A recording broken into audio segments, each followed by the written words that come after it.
So today we are going to make a cloud in a jar. This goes along with my 3rd grade lesson plan over climate, and the standard with it goes along with the different kinds of climate zones around the world. So for this experiment, making a cloud in a jar, we need a cup of water, or warm water, a mason jar, a cup of ice, and hairspray.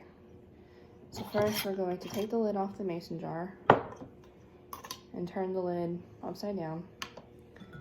And then we're going to pour a bit of water in the jar.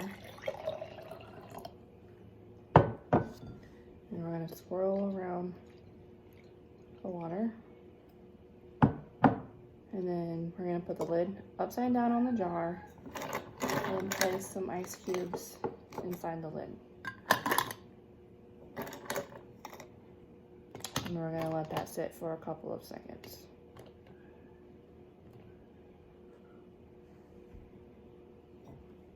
So with this experiment, it kind of goes with the lesson because cloud cover can make lands hot and cold depending on how much cloud cover there is. And clouds are also responsible for different types of precipitation like rain and snow and hail.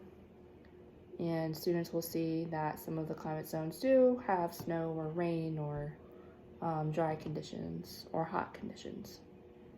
Okay, so after we're letting that set, we're going to shake the hairspray and we're going to lift up the lid and do a few sprays and then put the lid right back on it. And as you can see, there's some mist going around in the jar, and we're going to let that sit for a couple of seconds and watch it grow. So while we're waiting on that, my 4 different test variations with the students would be using cold tap water,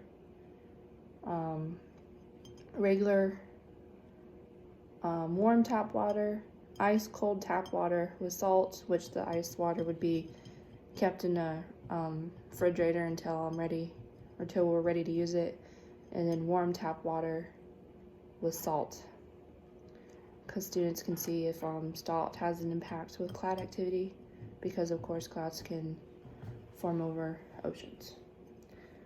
So while this lid's cold, and see the cloud mist is escaping the jar. So basically this experiment, some of the water inside the jar automatically turns into water vapor, and the hairspray allows the water vapor to condense inside the jar. In outside conditions, normally the water vapor would condense with dust, particles, or pollution outside. And this little introduction would be good to teach about the water cycle. So I guess depending on how exactly you want to teach weather and climate and the water cycle, you can just tie everything in together this way. And you can use this experiment off and on. That concludes the experiment. Thank you.